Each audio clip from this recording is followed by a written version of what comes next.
Global temperatures keep dropping. A long cold snap is about to hit the northern hemisphere.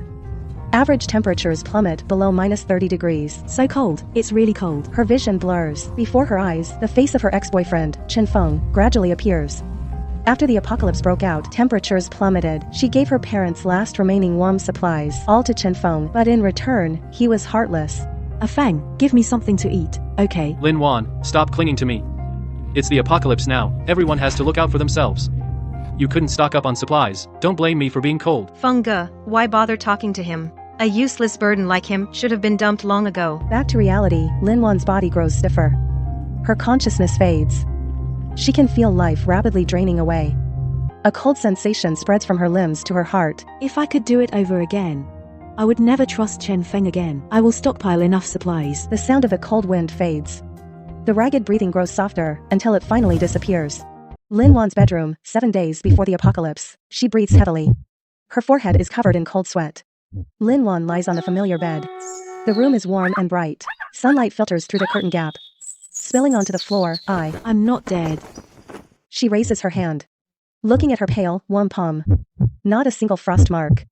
She sits up abruptly, looking around. On the desk lies an unfinished novel. The wardrobe door is wide open, hanging various clothes. The calendar on the wall clearly shows the date, November 15th. November 15th.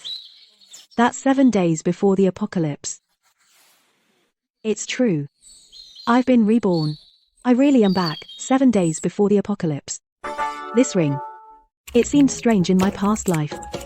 Forget it, let's stock up first. Lin Wan sits at the computer. Her fingers fly across the keyboard. On the screen, one stockpiling list after another pops up, and contact info for renovation companies. Her gaze is determined, filled with unprecedented resolve. Miss Lin, are you sure you want to mortgage this fully paid house? This property is in a prime location, with great potential for appreciation. The interest on a mortgage loan isn't cheap. I'm sure. Please process it as soon as possible. I need the money fast. Interest is not an issue. Okay, Miss Lin. I'll start the paperwork for you now. You'll get the funds in 3 days at the earliest. Thanks for your help. That evening, at Lin Wan's home, Lin Wan was organizing her things, packing up unwanted items, planning to sell them for some pocket money. Just then, her phone rang. The screen showed the name Chen Feng. Chen Feng. In this life, we're even. What you owe me, I'll make you pay back double. At that moment, the silver ring on his finger suddenly emitted a faint white light. Then a warm current flowed into her fingertips. Lin Wan looked at the ring in surprise, and found that in her mind, there was a strange new awareness. She could store items into the ring, forming an independent space. A space ring. This is actually a space ring. Heaven helps me. With this, hoarding supplies will be much easier. Miss Lin, as you requested, these renovation projects should be done within 2 days. Don't worry. We're using the best materials. They can definitely withstand harsh weather. Thanks for your hard work. Try to speed things up. I'll give you a bonus when it's done.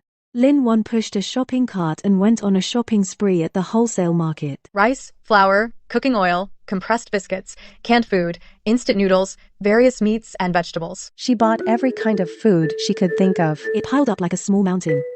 After paying, When no one was looking, With a thought, she stored everything into her space. Inside the ring. Then, she went to the hardware store, pharmacy, and clothing store, buying a large amount of tools, medicine, warm clothes, fuel, and other supplies. in the early hours of the apocalypse, A fierce wind suddenly started howling outside, snowflakes flying everywhere. temperature dropping sharply. Frost instantly formed on the windows. Lin Wan was already prepared. She walked to the window, looking at the frozen landscape outside, her eyes calm. ready. In this life, I won't be pushed around anymore. Lin Wan, open the door. Open up, I know you're in there. Lin Wan, you selfish woman, open the door for us. Share some of your supplies with us. Or we'll break the door down. Chen Feng, Bai Weiwei. Leave. You're not welcome here. Lin Wan, don't forget our past feelings. I know you've stockpiled a lot of supplies. Give us some now, or we won't let you off. Feelings. When you abandoned me back then, why didn't you think about our feelings? Now you feel the cold. Now you need supplies? Too late. I earned these with my own ability. The supplies I've stockpiled. Why should I give them to you? I suggest you leave quickly, or I'll trigger the alarm system. Then other survivors will come. You'll end up worse. Fang, what do we do? Linwan turns off the call button in the room. She walks to the window, watching the retreating figures of Chen Feng and the others. Her gaze is determined. She knows this is just the beginning of the apocalypse. The future still has more challenges awaiting her. But she is ready to survive in this apocalypse and live as her own queen. Day 1 of the apocalypse. Inside Linwan's safe house. The room is warm and bright in the afternoon. Radiators are steadily emitting heat.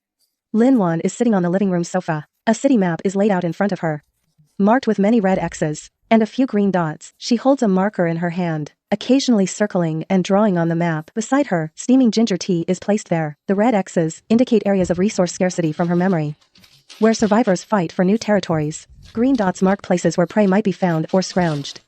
Small supermarkets and pharmacies. The apocalypse has just begun. Power and communications are completely down. I have to take advantage now. While the chaos outside is still low, to restock another batch of scarce medicine and fuel, I'll head to the community pharmacy in the west of the city. In my past life, that place was remote. Few people noticed it in the early days of the apocalypse. That evening Linwan puts on a heavy down jacket. She puts on a fur hat, gloves, and goggles, covered from head to toe. She opens the garage door. Inside is parked a simply modified off-road vehicle. The body has been reinforced. The tires have been replaced with snow tires. She places an entrenching tool, a fire axe, and a stun baton into her backpack. Then she takes 2 bottles of water from her space, and several packs of emergency biscuits. Fuel is full. Snow chains are ready too. Should be fine. Community pharmacy in the west of the city. Nighttime. The pharmacy door is slightly ajar. The glass door is shattered. Cold wind sweeps snowflakes into the store. Linwan parks the car. Holding a stun baton, she cautiously enters the pharmacy. The store is a mess. Shelves have collapsed. Many medicines are scattered on the floor. Anyone here? This damn weather, you can't survive without a car. This SUV looks tough. It can definitely handle the snowstorm. The lock is too strong. If we can't, we'll break the glass and get in. Linwan hides behind the counter, peeking through the gap of the counter. 3 men in thin jackets, surround the SUV, prying the car door with a screwdriver. Linwan quietly goes around to the back door of the pharmacy, takes a bottle of gasoline from her spatial ring, pulls out a lighter and lights it, throws the gasoline at the men. The men are engulfed in flames. Panicked, slapping the flames, rolling in the fire, Ching Ching seizes the chance to jump into the SUV.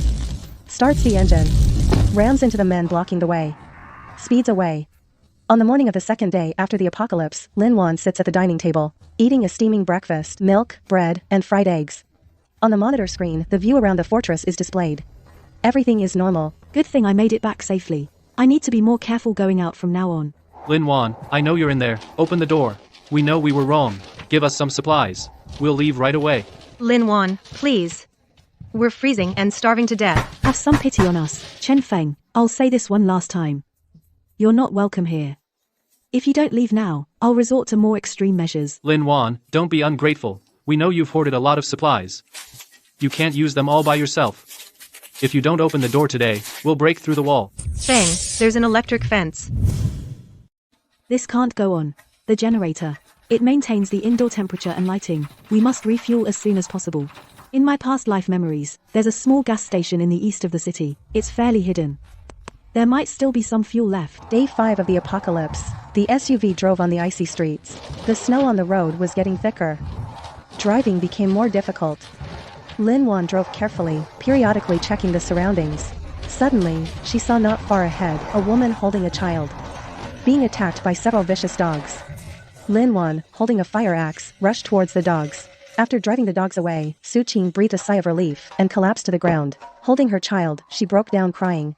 Drink some water first. Have something to eat. Thank you. Thank you for saving us. What are you doing here? In this freezing weather, why didn't you find a safe place? Hide. My name is Su Qing. This is my son, Xiao Yu. After the apocalypse broke out, our house collapsed under the heavy snow. We had to come out to look for supplies and a safe place. We didn't expect to encounter vicious dogs. Do you have somewhere to go? No, we don't know where is safe. I'm going to the gas station east of town to get fuel. If you don't mind, you can come with me first. Once we get the fuel, I'll take you to a relatively safe place. Thank you so much. You're such a kind person. Wait for me here. Don't wander off. I'll go check it out. Okay, be careful. This woman is pretty good looking, and there's a little brat. Taking them back will come in handy. Let go of me. Help. Let them go. Just one woman? And you want a medal? Thank you for saving us again. No problem, the fuel is already loaded. Let's go. This is my safe fortress. It's relatively safe here. If you have nowhere to go, you can stay here temporarily.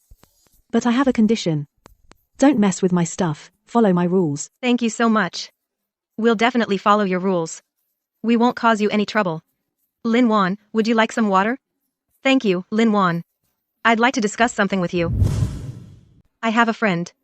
After the apocalypse broke out, she's been out of touch with me. I want to go out and find her. It's dangerous out there now. There are hungry beasts everywhere, and survivors looting supplies. You're a woman, it's too dangerous to go alone. I know it's dangerous outside. But she's my best friend. I can't just ignore her. Lin Wan, can you lend me some supplies and weapons? I'll come back once I find her. I can lend you supplies and weapons, but I can't let you go alone. Tell you what, I'll go with you. So we can look out for each other. Really? Thank you so much, Lin Wan.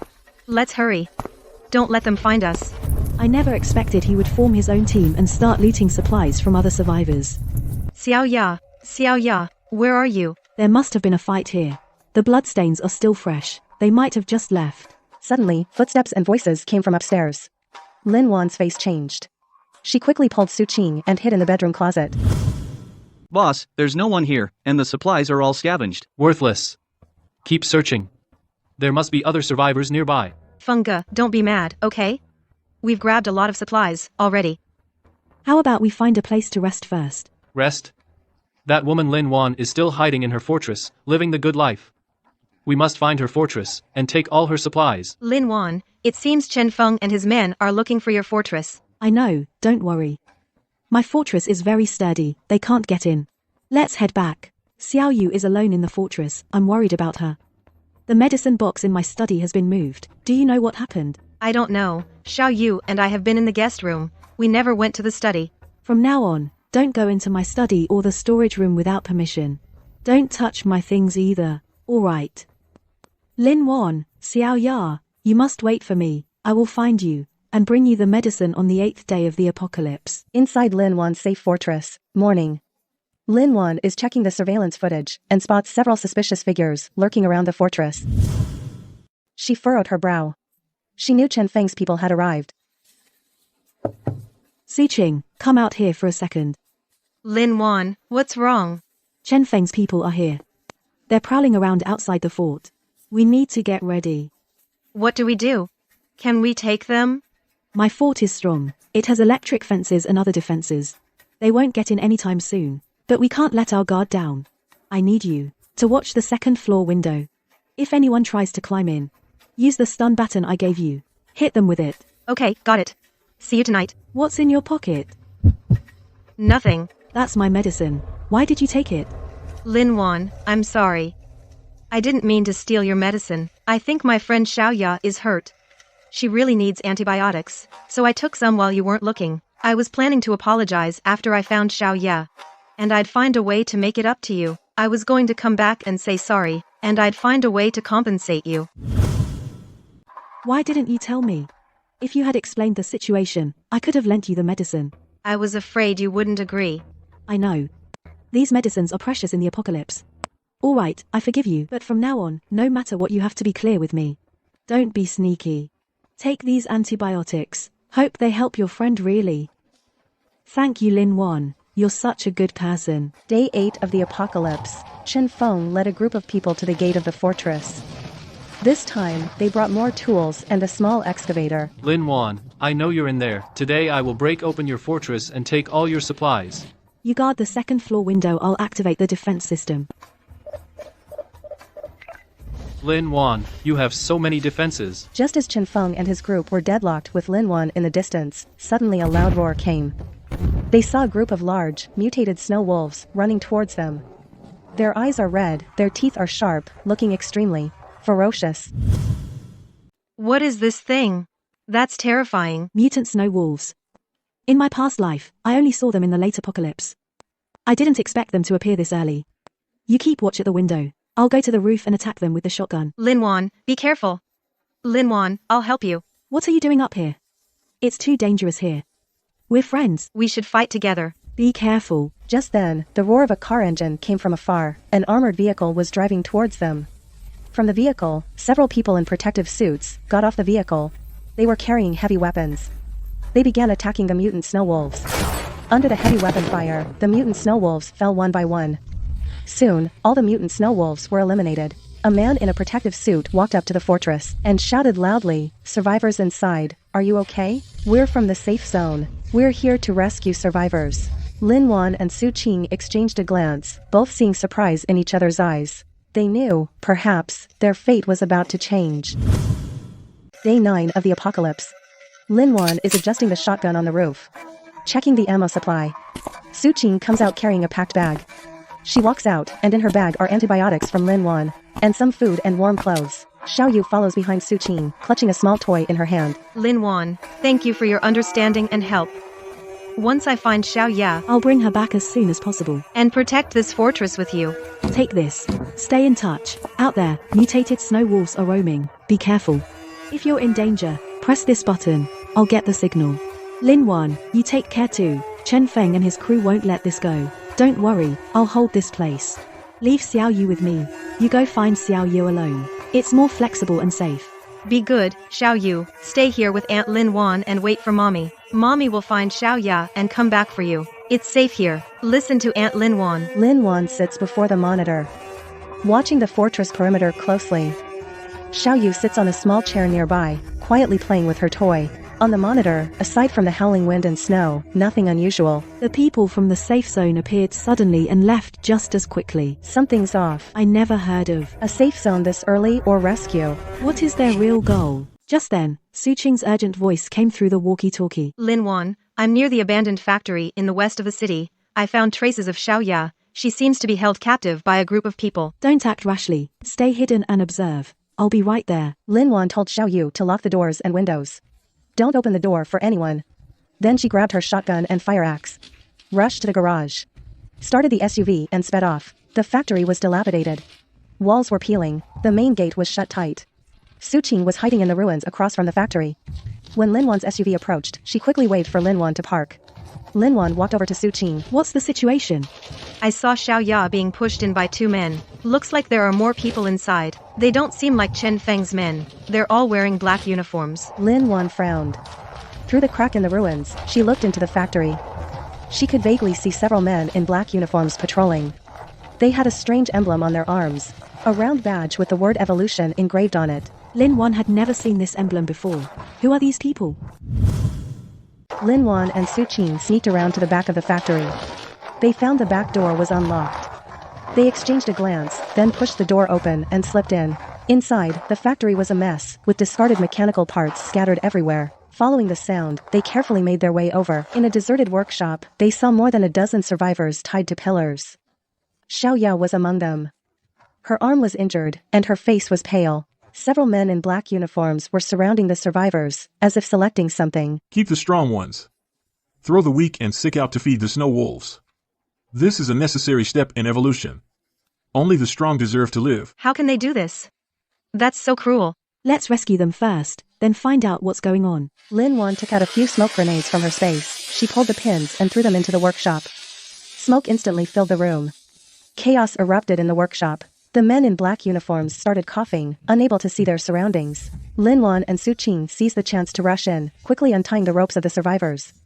When Xiao Ya saw Su Qing, she was too excited to speak. Xiao Ya, I'm here to save you.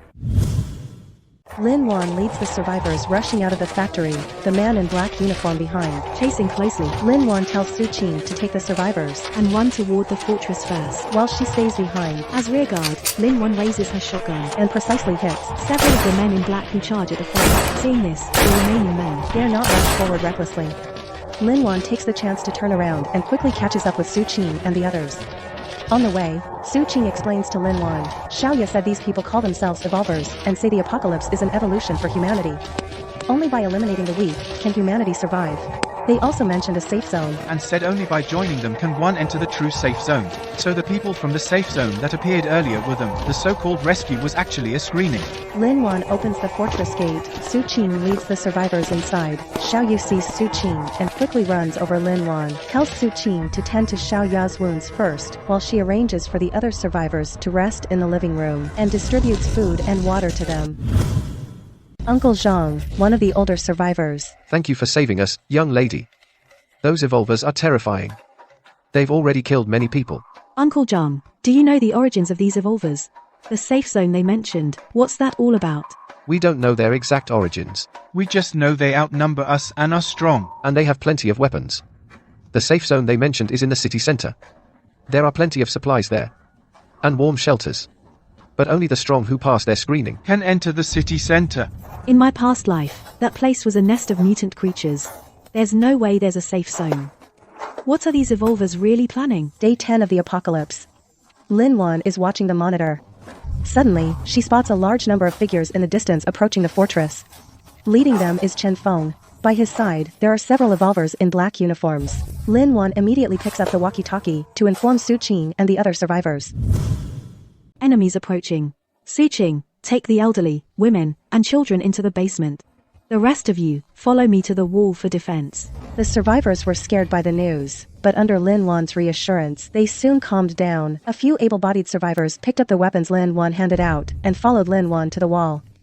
Chen Feng, along with a group of people and the evolved, arrived at the fortress gate. He gleefully shouted for Lin Wan. I know you're in there. I've already allied with the Great Evolve. If you know what's good for you, open the gate, hand over all supplies and survivors, and maybe I'll spare your life. Lin Wan stood on the wall and sneered, Chen Feng, you, to save your own skin, actually allied with such cruel people. You're hopeless. You want to enter my fortress? You'll have to get through me first. As she spoke, Lin Wan pressed a button, and the electric grid atop the wall lit up with blue arcs again. The leader of the evolved, Captain Li. How ungrateful. Smash the gate open for me. Chen Feng's men and the evolved picked up tools and began frantically ramming the walls and gates. The walls, though sturdy, under the constant battering, began to crack.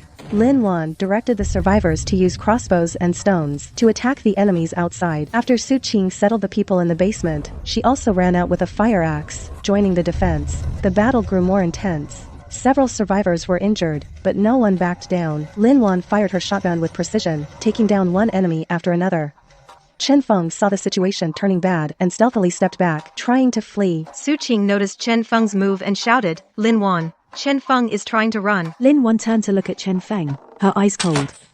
She picked up a crossbow bolt beside her and shot it with force.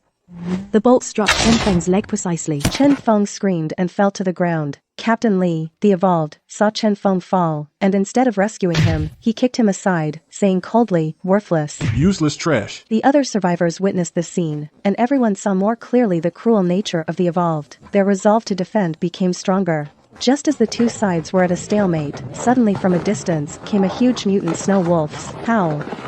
They saw a group of even larger and fiercer mutant snow wolves running towards them. Their targets were not only the people in the fortress, but also the evolved outside and Chen Feng's men. The evolved and Chen Feng's men were scared out of their wits and fled in all directions. But the mutant snow wolves were extremely fast and quickly caught up, mangling many of them into pieces. Captain Li was also surrounded by several mutant snow wolves and ultimately died horribly in their jaws. Seeing this, Lin Wan immediately ordered everyone to close the defenses and retreat inside the fort. The mutant snow wolves crazily rammed the wall, the cracks in the wall growing larger. Inside the fort, it was a mess. All the survivors gathered in the living room, their faces marked by fear and exhaustion. Lin Wan checked on the injured survivors. Frowning deeply, Miss, the wall can't hold much longer. What should we do? Lin Wan was silent for a moment, then said firmly, everyone, don't be afraid. The mutant snow wolves are fierce, but they're afraid of fire. Let's gather all the gasoline and combustibles and bring them together. We'll light a fire inside the wall to stop them from getting in. Everyone sprang into action and moved the gasoline and combustibles to the inside of the wall. Lin Wan lit a lighter and threw it onto the combustibles. Flames burst up instantly, forming a wall of fire, blocking the mutant snow wolves' attack. Burned by the flames, the mutant snow wolves howled in pain and slowly retreated. The wind and snow gradually died down, and a glimmer of light appeared in the sky. The survivors saw the snowstorm ease up. The mutated snow wolves left too. They all cheered. Suqing walked over to Lin Wan. She said with relief, Lin won. We won. Yeah, we won. But this apocalypse isn't over yet. We still have to keep fighting to survive. Lin Wan nodded. A look of relief in her eyes. The survivors in the fortress divided the work. Some repaired the wall. Some planted vegetables. Some tended the wounded. Suqing and Xiaoya were watering the vegetables. Xiaoya, Suqing, Linwan. Thank you both. If it weren't for you, I would have died long ago. Lin Wan walked over and said with a smile, don't mention it. In the apocalypse, we can only survive if we help each other. And that's how we'll make it. The so-called evolvers and people like Chen Feng. Only no plunder and killing. In the end, they'll be eliminated by the apocalypse. Okay, Uncle Zhang walked over with a map. Miss Lin Wan, we discussed it, and we'd like to go with you to find a truly safe place. Staying here isn't a long-term solution. Lin Wan looked at the map, then looked at the survivors around her, with a determined look in her eyes. I know a place. In the mountains south of the city, the terrain there is perilous, mutated creatures are rare, suitable for long-term survival. Let's pack up and leave tomorrow. Lin Wan led the survivors carrying their packs and set out for the mountains south of the city. Sunlight pierced through the clouds, spilling onto the snow, glowing gold. Though their steps were heavy, their eyes were full of hope. Lin Wan looked back and glanced at the safe haven he had built with his own hands. His heart was filled with emotion. This was the first shelter after his rebirth in the apocalypse. It had witnessed his growth and perseverance. Though he had to leave, he knew as long as there was hope in his heart, and they all stood united, they would surely find a truly safe place. In the apocalypse, they would carve out a place of their own. The apocalypse's wind and snow may be bone-chilling, and the darkness of humanity may be despairing, but there are always those who hold on to kindness and justice, support each other, and forge ahead. They use courage to dispel fear. Use unity to withstand danger. Use hope to light the way. The storm will eventually stop, rebirth will come. This is the light of humanity and the power that allows humans to thrive in the face of extinction.